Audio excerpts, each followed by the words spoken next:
이야기입니다. 지금부터 들려드릴게요.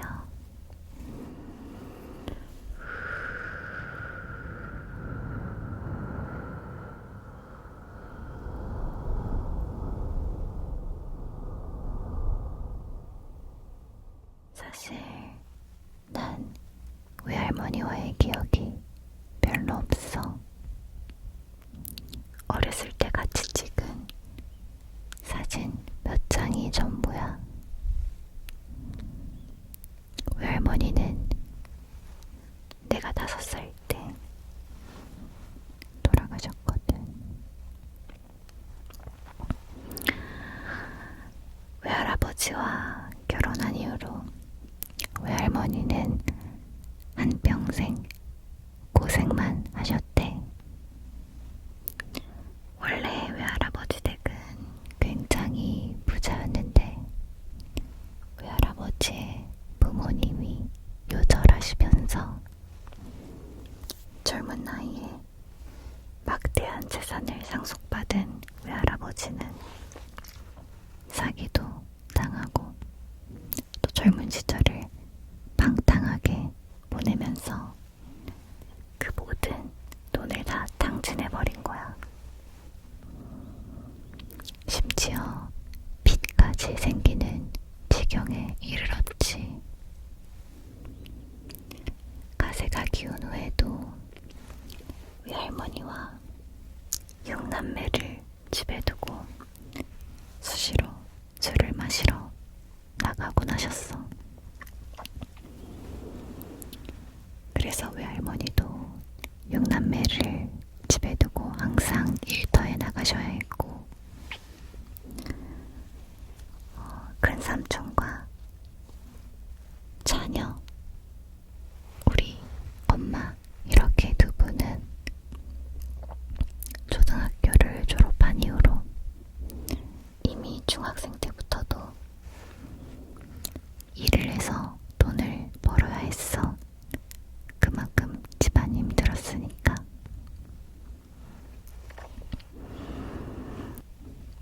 육남매 중에 둘째 이모가 가장 성격이 까칠했는데 외할아버지가 술을 먹고 들어와서 집에서 행패를 부릴 때면 둘째 이모가 막 대들고, 그런 둘째 이모를 때리겠다고 외할아버지가 화를 내고 고함을 치면 동생들은 울면서 도망가고 외할머니는 막아서고, 그런 풍경이 아직도 생생하다고 가끔 말하곤 했어. 외할머니는 정말 갑자기 돌아가셨어. 당시 50대셨으니까 나이도 젊으셨고 평소에 다른 잔병도 없으셨다고 해. 단지 고혈압이 좀 있었지만, 고혈압이야 많은 어른들이 가지고 있는 지병이니까 정말 아무도, 아마 외할머니 본인도 그런 죽음은 예상하지 못하셨을 거야. 당시 외할머니가 목욕탕에서 손님들의 대를 밀어주는, 그리고 정리를 하는 그런 일을 하고 계셨는데 갑자기 쓰러지신 거지. 그렇게 병원으로 옮겨지셨어. 외할머니가 병원으로 옮겨지신 그때가 한 저녁 6시 쯤이었어. 수험생이었던 둘째 이모는 학원에서 공부를 하고 있었는데 갑자기 어린 막내 이모가 둘째 이모를 찾아 헐레벌떡 학원에 찾아온 거야. 언니, 큰일 났어. 엄마가 병원에 있어. 마침 둘째 이모가 공부를 하고 있던 학원과 외할머니 외할머니가 실려가신 병원은 10분 남짓되는 가까운 거리였어. 놀란 둘째 이모와 막내 이모가 서둘러서 병원을 향해 뛰어갔지. 그런데 병원을 눈앞에 두고 마지막 횡단보도를 기다리고 있는데 갑자기 둘째 이모의 온 몸이 쭈뼛쭈뼛쭈뼛 하는 느낌이 들었대. 다리 끝, 발끝, 손끝 모든 털들이 바짝 일어나는 것 같은 느낌. 그리고 무엇보다 머리카락 한 올 한 올이 하늘로 누가 잡아당기는 것 같은 그런 쭈뼛 쭈뼛 하는 느낌이 들었다는 거야. 그렇게 낯선 느낌이 온몸을 싹 빠르게 스쳐 지나갔을 때 둘째 이모는 어쩐지 본능적으로 느낄 수가 있었대. 엄마. 아니나 다를까 병원에 도착했을 때 이미 외할머니는 직전에 숨을 거두신 상태였대. 당시에는 아직 핸드폰이 보급되기 전이었기 때문에 한 집에 같이 살고 있던 어린 이모, 삼촌들은 바로 병원에 모일 수 있었지만 공장에 일을 다니던 큰 삼촌이라든지 또 결혼해서 다른 지방에서 살고 있던 우리 엄마라든지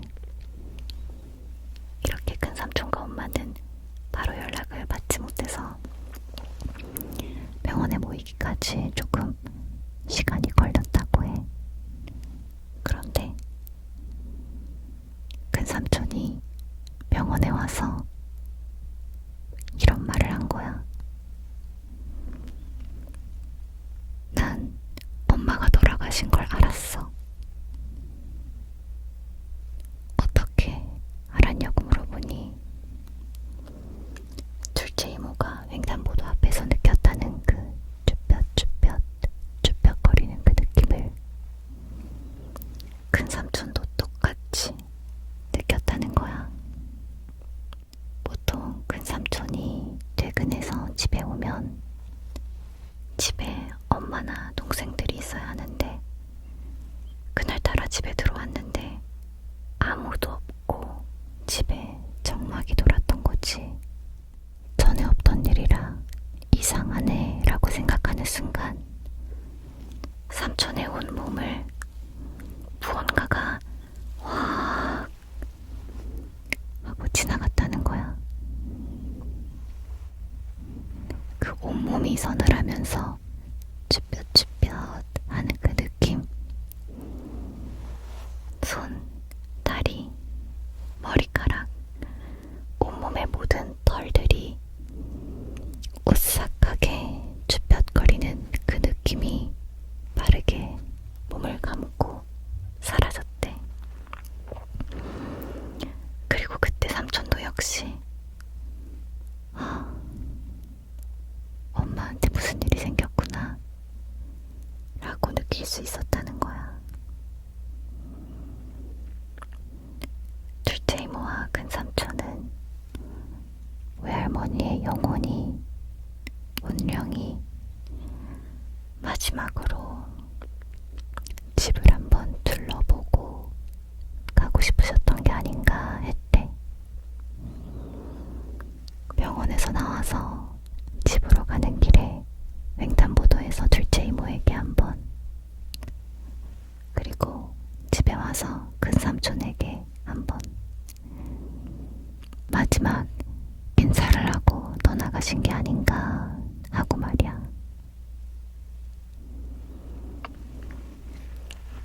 그런데 외할머니가 돌아가신 후 이번에는 우리 엄마가 이상한 꿈을 꾸기 시작했어.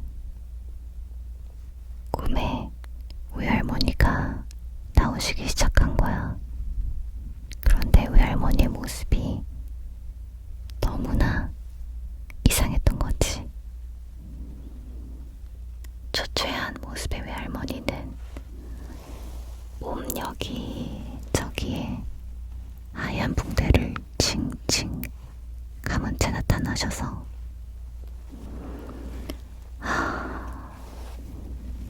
내가 여기도 아프고 여기도 아프고 여기도 아프고 몸이 너무 아프구나. 너무 아프구나. 너무 아파. 이렇게 얘기하셨다는 거야.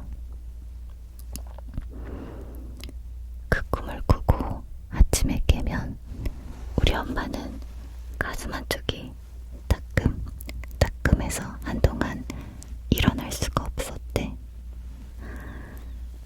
외할머니가 붕대를 칭칭 감고 몸 여기저기가 아프다고 슬프게 이야기하시는 그 꿈.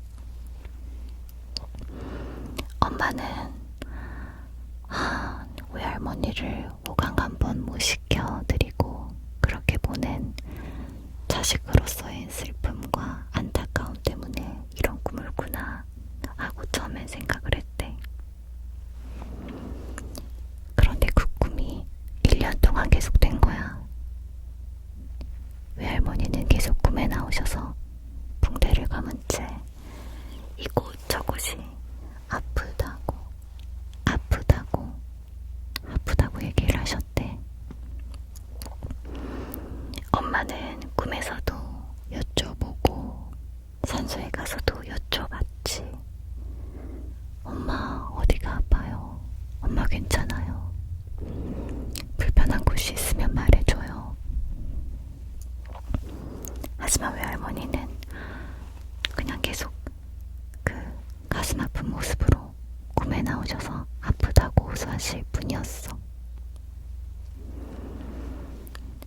아무래도 뭔가 이상하다고 생각한 우리 엄마가 당시 6남매 중에 유일한 성인이던 큰삼촌과 상의를 하게 됐어. 외할머니의 묘를 파서 화장을 해서 납골당에 다시 모시자는 얘기였어.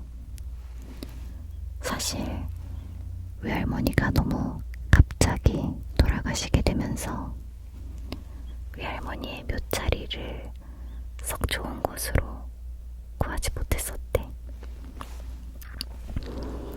미리 예전부터 외할아버지의 묘자리를 사둔 곳이 있었는데 그곳과 가까운 곳에서 급하게 묘자리를 고르다 보니까 돌이 조금 있는 그런 자리를 했었다는 거야.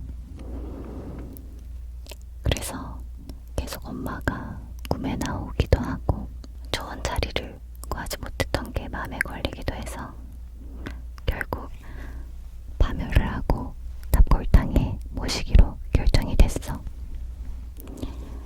마침내 파묘업체가 와서 묘를 파냈는데 파낸 묘를 보고 가족들은 너무 깜짝 놀랐대. 외할머니 묘자리에 물이 가득 고여 있었던 거야. 단지 돌만 조금 있는 자리인 줄 알았는데 물이 흘러서 고이는 아주 나쁜 자리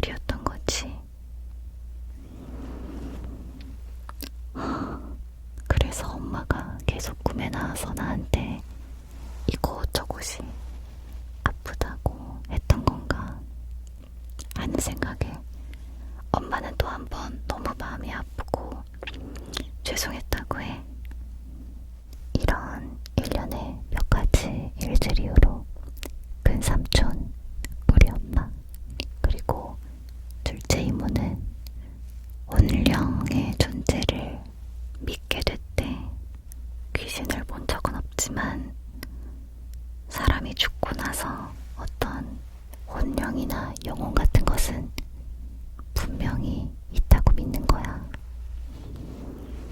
그 세 분이 겪으셨던 그 기묘한 일들이 외할머니의 원령이 찾아와서 벌어진 일들이다 라고 믿는 거지. 벌써 외할머니가 돌아가신 지도 몇십 년이 지났어. 가엾고 그리운 안타까운 우리 외할머니. 나는 외할머니가 지금은 그곳에서 아픈 곳 없이 평안하게 지내고 계셨으면 해.